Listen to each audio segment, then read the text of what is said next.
तपाईँ आफ्नो गाउँ नआएको थुप्रो भयो।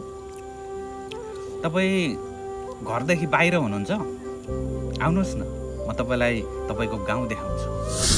सुनाइदिउँ कि लेखिदिउँ नाम तिम्रो बासै कोरेर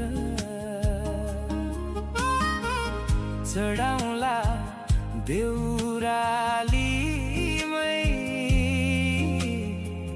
फुलपाती सोरेर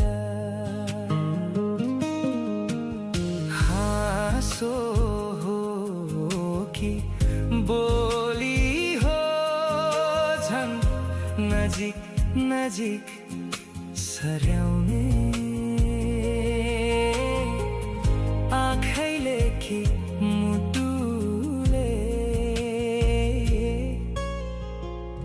अचाक्ली मन पर्याउने